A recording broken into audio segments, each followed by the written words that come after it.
माननीय अध्यक्ष जी,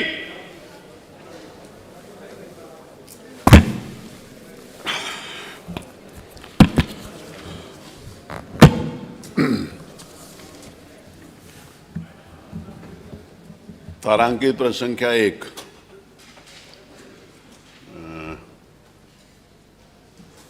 इंजीनियर सचिन।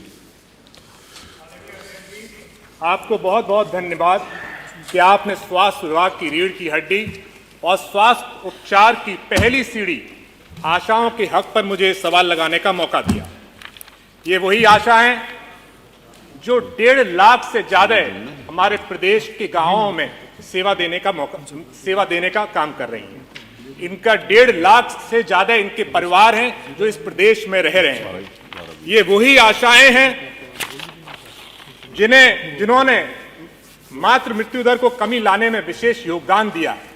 और आदरणीय मंत्री जी ने अपने जवाब में कहा है कि उन्हें मानदेय 3,500 रुपया मिल रहा है। ये वही आशाएं हैं जिन्होंने चाइल्ड मृत्यु दर कम करने में विशेष योगदान दिया है, लेकिन उन्हें सिर्फ 3,500 रुपया मिल रहा है। ये वही आशाएं हैं जिन्होंने परिवार नियोजन को सफल बनाने में विशेष योगदान दिया है और उन्हें सिर्फ 3,500 रुपया मिल रहा है। ये वो नहीं, भूमिका तो बताएंगे वो तो ये वही आशाएं हैं जिन्होंने टीकाकरण को सफल बनाने में विशेष योगदान दिया है और उन्हें सिर्फ 3,500 रुपया मिल रहा है। ये वही आशाएं हैं जिन्होंने ई कवच अभियान को सफल बनाने में इस प्रदेश में विशेष योगदान दिया है, उन्हें सिर्फ 3,500 रुपये मिल रहा है। ये वही आशाएं हैं जिन्होंने आभा आईडी को सफल बनाने में विशेष योगदान दिया है और मंत्री जी सिर्फ 3,500 रुपये दे रहे हैं। ये वही आशाएं हैं जो हमारे गांव में पहला कांटेक्ट है जब कोई आदमी बीमार पड़ता है। ये वही आशाएं हैं जिन्होंने आयुष्मान कार्ड को सफल बनाने में विशेष योगदान दिया है और मिल रहे हैं सिर्फ 3,500 रुपये। ये वही आशाएं हैं जिन्होंने जननी सुरक्षा योजना को सफल बनाने में विशेष योगदान दिया है और मिल रहे हैं 3,500 रुपये। बाल स्वास्थ्य गारंटी योजना को, टीबी मुक्त योजना को सफल बनाने में विशेष योगदान दिया है, मिल रहे हैं 3,500 रुपये। सचिन को जरूरी थोड़ी है कि 5 मिनट इन आशाओं को 5-5 किलोमीटर सर घूमना पड़ता है, जाना पड़ता है। इन आशाओं को कभी कभार जिले की मीटिंगों में, सीएमओ की मीटिंग में, सीएससी की मीटिंग में अपना पैसा खर्च करके जाना पड़ता है। ये इन आशाओं को सर अपनी जेब से पैसा लगाकर अपने फोन पर ऐप इंटरनेट चलाने के लिए भी पैसा अपनी जेब से खर्च करना पड़ता है। ये आशाएं गांव में 24 घंटे सेवा देने का काम करती हैं। ये आशाओं को कभी कभार अपनी जेब से सर स्टेशनरी भी खरीदनी पड़ती है, फोन खराब हो जाए उसे भी सही करना पड़ता है। और जब बीमार होती हैं तो स्वास्थ्य विभाग में काम करने के बावजूद अपने पैसे से अपना और अपने परिवार का इलाज कराना विषय पर आइए। विषय सर, ये वही आशाएं हैं जिनको अपने ही स्वास्थ्य विभाग में अपने परिवार को इलाज कराने के लिए लाइन पर भी लगना पड़ता है। और जो ड्रेस इनको पहननी पड़ती है, साड़ी की ड्रेस, उसको भी अपने आप ही खरीदना पड़ता है। ये वही आशाएं हैं सर जिन्होंने कोविड काल में विशेष योगदान दिया और 19 माह का उनका जो मानदेय था, जो सरकार ने वादा किया था, वो भी नहीं दिया, सिर्फ 3 माह का दिया। तो मेरा सर, और हम लोग जीरो पॉवर्टी अभियान की भी बात करते हैं सर। प्रश्न पूछ हमारे वित्त मंत्री सर, मेरा सर 3 ही मिनट हुआ है, मैं बहुत अपने समय पे खत्म करूंगा सर। जीरो पॉवर्टी अभियान की भी बात करते हैं सर। हम लोग आदरणीय वित्त मंत्री जी ने वादा किया कि हम बहुत से परिवारों को गरीबी रेखा से ऊपर उठाएंगे, 1.25 लाख रुपए से ज्यादा उनकी इनकम बनाने का काम करेंगे। लेकिन यही आशाएं जब 3,500 रुपया पाएंगी तो कैसे जीरो पॉवर्टी लाइन से ऊपर उठकर आएंगी।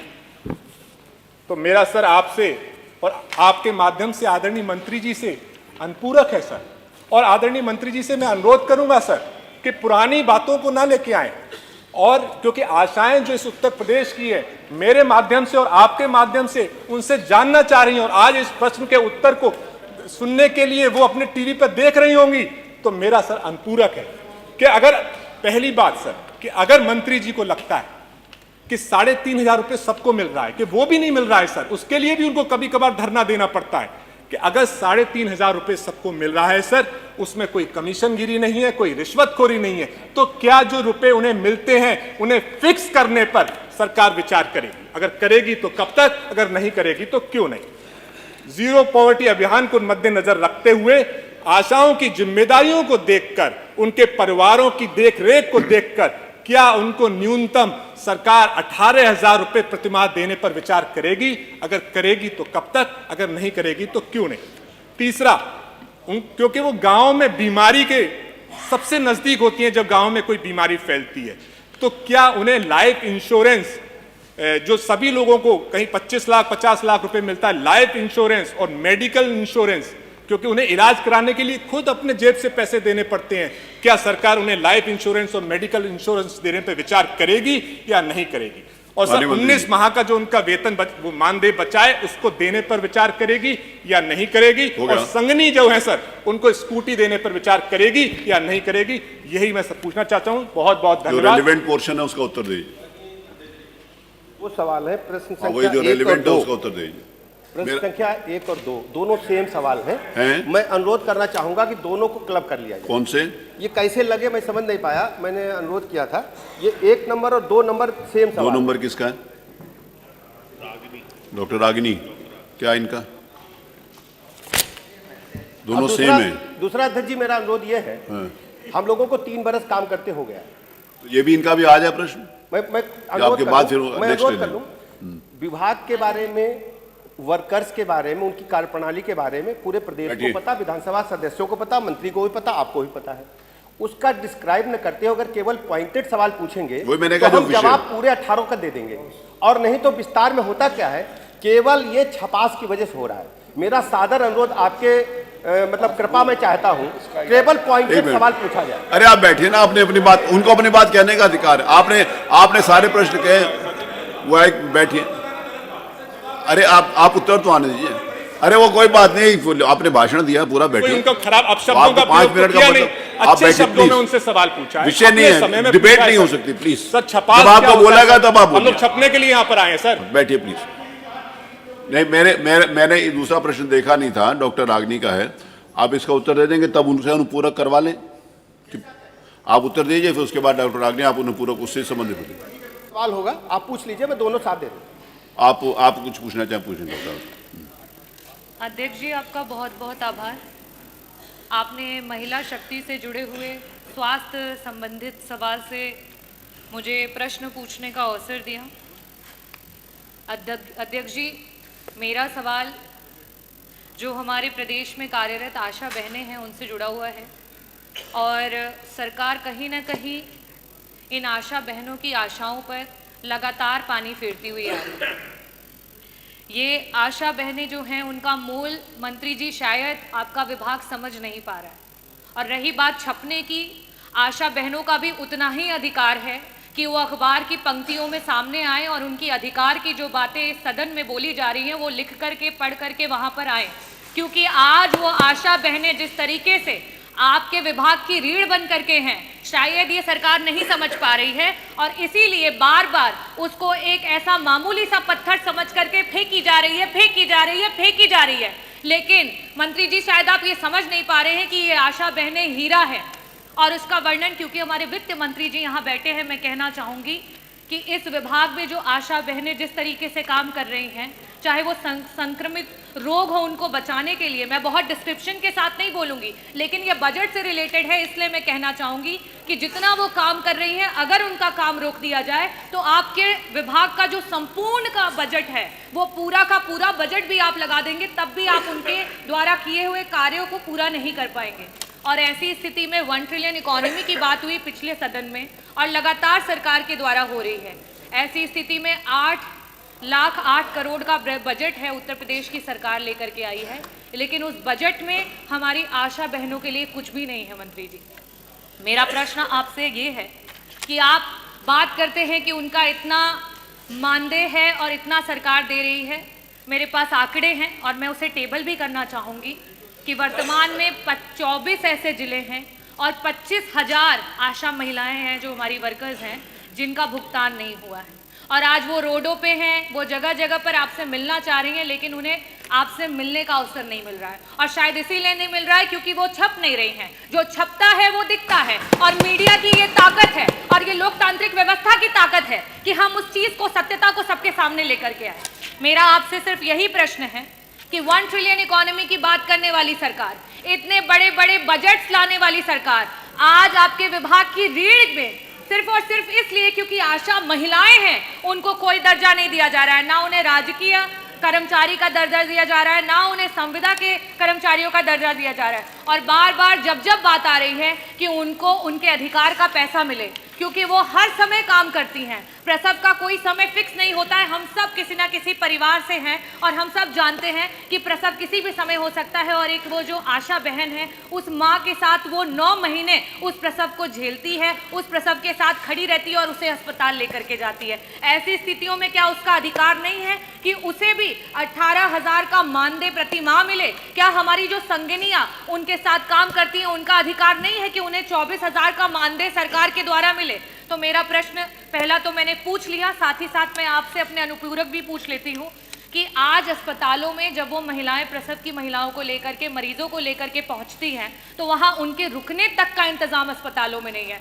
इस पूरे के पूरे उत्तर प्रदेश का कोई ऐसा सीएससी नहीं है जहां आशा बहनों के लिए एक कमरा रखा गया हो कि रात में अगर किसी महिला को प्रसव के समय लेकर के जाएं तो उनको वहां रुकने का इंतजाम हो। ऐसी स्थिति में मेरी दूसरी आशा बहनों की तरफ से सरकार से मांग है कि आपके इतने बड़े बजट में से प्रत्येक सीएससी पे कम से कम आशा बहनों के रुकने का इंतजाम कराते हुए एक कमरा आवंटित किया जाए। मेरा तीसरा आपसे मांग ये है कि ये जो बहनें दिन रात कड़ी तपस्या कर रही हैं, मेहनत कर रही हैं, सड़कों पे घूम रही हैं, परिवारों को जोड़ रही हैं, जागरूक कर रही हैं, prevention is better than cure, इसकी बात कर रही हैं, क्या इन महिलाओं का अधिकार नहीं है कि उन्हें स्वास्थ्य बीमा और उन्हें जीवन बीमा मिले? क्या सरकार अपने विभाग की इतनी महत्वपूर्ण महिलाओं को ये नहीं दे सकती है?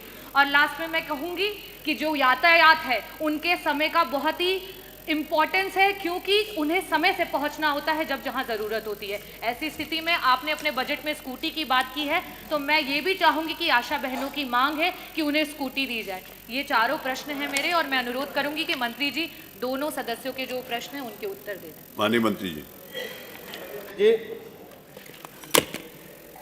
आशा वर्कर हम सब के लिए बहुत ही महत्वपूर्ण है, और उनकी महत्वपूर्ण जिम्मेदारी को देखते हुए हमारी सरकार ने लगातार उनकी उन्नयन के लिए काम किए हैं। आशा योजना भारत सरकार की योजना है और ये वॉलेंट्री सर्विस है। स्वैच्छिक सेवा के कारण उनको मानदेय मिलता है, और जो विभिन्न केंद्र प्रदेश की योजनाएं हैं उनको क्रियान्वित करने पर उनको अलग से बोनस भी मिलता है। इस प्रकार हम कह सकते हैं इनको वर्तमान में 6,000 से लेकर के 11,000 रुपये तक, 6,000 रुपये मिनिमम है और 11,000 रुपये मैक्सिमम पेमेंट हमारी सरकार ने मानदेय और जो इनके बोनस हैं अतिरिक्त रूप से जो काम किया उसके आधार पर हमने अभी तक किया है। अभी 16-17 में इनको 2,306 रुपया मिलता था टोटल, अब ये 6 से 11,000 रुपया हो गया है। दूसरा 25-26 के बजट में हम इनको 2,000 से 3,000 रुपये करने के लिए हम प्लान बनाए हैं। इसको हम आगे भारत सरकार को 3500 तो पहले ही दे रहे हैं, भारत सरकार को हमने लिखा है। अच्छा, वो देते हैं। दूसरा क्या है, अभी हमें लगता है माननीय सदस्यों ने पूरा अध्ययन नहीं किया है, सतही जानकारी के तहत सवाल लगाया है। हमारी सरकार ने इनको जीवन बीमा की सुविधा दे रखी है, और ये सुविधा दी जा रही है इनको प्रधानमंत्री जीवन ज्योति योजना के तहत, प्रधानमंत्री सुरक्षा बीमा योजना के तहत इनको हम ऑलरेडी दे रहे हैं, और ये बहुत लंबे समय से लागू है। इनको हम स्मार्टफोन भी एक दिए हैं। माननीय सदस्य ने चार्ज के बारे में कहा, उसका रिचार्ज के लिए हम 99 रुपये और 250 रुपये उनको प्रतिमाह देते हैं, रिचार्ज के लिए देते हैं। मोबाइल फोन भी दिया है। दूसरी सबसे बड़ी बात इन्होंने उठाई कि इनको बड़ी चिंता है। सर, लोकतंत्र में कभी काम करने का अवसर इनको भी मिला है और आज हमें मिल रहा है। हम लोगों ने इनके मानदेय को लगातार बढ़ाने का काम किया है, और 2018 में 1,000 रुपया था, इसको 2,000 रुपया अपनी सरकार ने किया, भारतीय जनता पार्टी की योगी जी की सरकार ने किया है। इसके अलावा अगर एक जियो हमारे समाजवादी साथी सुनना चाहें, 4 मार्च 2014 को समाजवादी पार्टी की सरकार थी, इनके भैया यहाँ बैठते थे, एक जियो किए थे, उसके 90 नंबर पॉइंट पर कहे हैं कोई नियत वेतन आशा को हम नहीं देंगे, ये जियो में कहा है। और दूसरा कहा है कोई मानदेय भी नहीं मिलेगा। मेरा ये कहना है, ये कोई ऐसी बात नहीं है, ये हमारी सरकार की प्रतिबद्धता आशा वर्कर के साथ साथ उत्तर प्रदेश के एक एक कर्मचारियों के हित के लिए है। आशा वर्कर हमारे स्वास्थ्य विभाग की रीढ़ की हड्डी, मैं स्वयं उनके संपर्क में रहता हूं। एक और सूचना दे दूं, मुझे अच्छी तरह याद है, इनके भैया यहां बैठते थे, आशा वर्कर ने प्रदर्शन किया था, हजरतगंज कोतवाली में मुकदमा दर्ज हुआ था, जो आशा वर्करों की अध्यक्ष प्रदेश की, उसका मुकदमा पिछली सरकार में न्याय मंत्री रहते हुए मैंने वापस लिया था।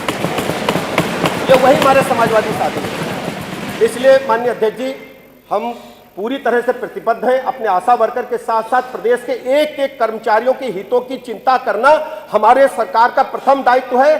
कर्मचारी हमारी रीढ़ की हड्डी हैं, उनके सुख और दुख में हमेशा खड़े रहेंगे, इसमें कोई शक की गुंजाइश नहीं है। प्रश्न संख्या 3 डॉक्टर आर के वर्मा। नहीं हो गया, पूरी बात आ गई। देखो बता दिया ना कि 2014 में ऐसा शासनादेश जारी हुआ था, इसीलिए अब उसमें बहुत ज्यादा उसके बाद आ गया। सर 10 फरवरी की 2025 की अमर उजाला की रिपोर्ट है, पेपर का रिपोर्ट नहीं रहते, पेपर वाले क्या लिखते हैं उसके संज्ञान नहीं। 13 नंबर पे प्रश्न संख्या 3 डॉक्टर आर के वर्मा। डॉक्टर आर के वर्मा। माननीय अध्यक्ष जी, आपकी अनुज्ञा से प्रदेश के गरीब मरीजों को निजी मेडिकल स्टोरों से महंगी दवाइयां ना खरीदनी पड़े और सरकारी अस्पतालों से निःशुल्क दवाइयां मुहैया कराई जा सके, इस विषय का यह प्रश्न विधानसभा में आया है। और हम सब जानते हैं, हमारे ऋषियों मनीषियों का मानना था कि धर्म अर्थ काम मोक्ष की प्राप्ति बिना अच्छे स्वास्थ्य के नहीं हो सकती। और आज के दौर की बात करें तो आज के दौर में दुनिया का मानना है कि healthy citizens are greatest asset of our country. ये हमारे देश की सबसे बड़ी पूंजी है। लेकिन आज इस बात को कहने में कोई संकोच नहीं है कि Uttar Pradesh medical supply corporation और बड़ी बड़ी फार्मा कंपनियों की मिली भगत की वजह से प्रदेश की स्वास्थ्य व्यवस्था जर्जर हो गई है। माननीय प्रश्न के जवाब में माननीय मंत्री जी ने पहले साफ साफ कहा कि जी नहीं, निजी मेडिकल स्टोरों से दवाइयां खरीदने को गरीब मरीज मजबूर नहीं होता। माननीय आपने उल्लेख भी किया है कि दिनांक 23/8/2018, दिनांक 22/1/2021, दिनांक 2 जून 2023 को शासनादेश जारी हुआ कि चिकित्सक जेनरिक साल्ट के साथ दवाइयों का प्रिस्क्रिप्शन लिखें। लेकिन जो सच है, आप जिला अस्पताल के आसपास देख लें, आप मेडिकल कॉलेज के अस्पताल के आसपास देख लें, वहां पर दर्जन भर से ज्यादा मेडिकल स्टोर होते हैं और गरीब मरीज छोटी सी पर्ची लेकर के जाता है जिस पर दवाइयों के नाम डॉक्टर के सिग्नेचर होते हैं और महंगी ब्रांडेड दवाइयां खरीदने को मजबूर होता है। आपने कहा कि महंगी दवाइयां उसे नहीं खरीदनी पड़ती। मैं आपसे इसका जवाब जरूर चाहूंगा कि चाहे जिला अस्पताल हो या कोई अन्य उस कैटेगरी का अस्पताल हो, एक छोटा सा एक्सीडेंट अगर हो जाता है तो अगर एक हड्डी टूट गई है, प्लेट से लेकर के बड़े इम्प्लांट तक, मेडिकल सप्लाई कारपोरेशन के द्वारा उसको अस्पतालों में मुहैया नहीं कराया जाता। गरीब आदमी को एक प्लेट नहीं मिल सकती, एक इम्प्लांट नहीं मिल सकता, उसका इलाज मानवर कैसे होगा? आपने जवाब दिया कि नहीं, ऐसा नहीं है। मानवर दूसरी बात आपके जवाब में है कि लोगों को सस्ती और अच्छी गुणवत्ता की दवाइयां उपलब्ध कराने के लिए आदेश जारी किए गए हैं। मान्यवर, हम सब लोगों ने बहुत बार देखा कि प्रदेश में समय समय पर ड्रग इंस्पेक्टर के द्वारा जब सैंपलिंग कराई गई सरकारी दवाइयों की, जो ड्रग वेयर हाउस में या अस्पतालों में जब उनका वितरण हो रहा था वहां से कराई गई, तो बहुत बार पाया गया। मैं थोड़ा सा उल्लेख करना चाहूंगा, अगस्त 2024 में बीपी की दवा टेलमिसार्टेन जो ड्रग टेस्टिंग में पूरी तरह से फेल रही है। जनवरी 2023 में सेफेलेक्सिन एंटीबायोटिक ड्रग टेस्टिंग में फेल रही है। मार्च 2024 में सिप्रोफ्लॉक्सासिन एंटीबायोटिक ड्रग टेस्टिंग में फेल रही है। अप्रैल 2024 में एस्पिरिन 75 mg ड्रग टेस्टिंग में फेल रही है। अप्रैल 2024 में आईड्रा प्रेडनिसोलोन ड्रग टेस्टिंग में फेल रहा है। गोंडा में 13 लाख गोलियां बी कॉम्प्लेक्स की ड्रग टेस्टिंग में फेल रही हैं। वहीं पर अयोध्या में राजर्षि दशरथ मेडिकल कॉलेज में एटा जो रक्त को संरक्षित करने वाली जो दवा है, वो जो सप्लाई की गई थी 12,000 वायल, इतनी खराब गुणवत्ता की दवाई थी जिसकी वजह से सैंपल जम जा रहा था। इसकी शिकायत हुई विभाग से। बस मैं आ जा रहा हूं अपनी समय सीमा के लिए।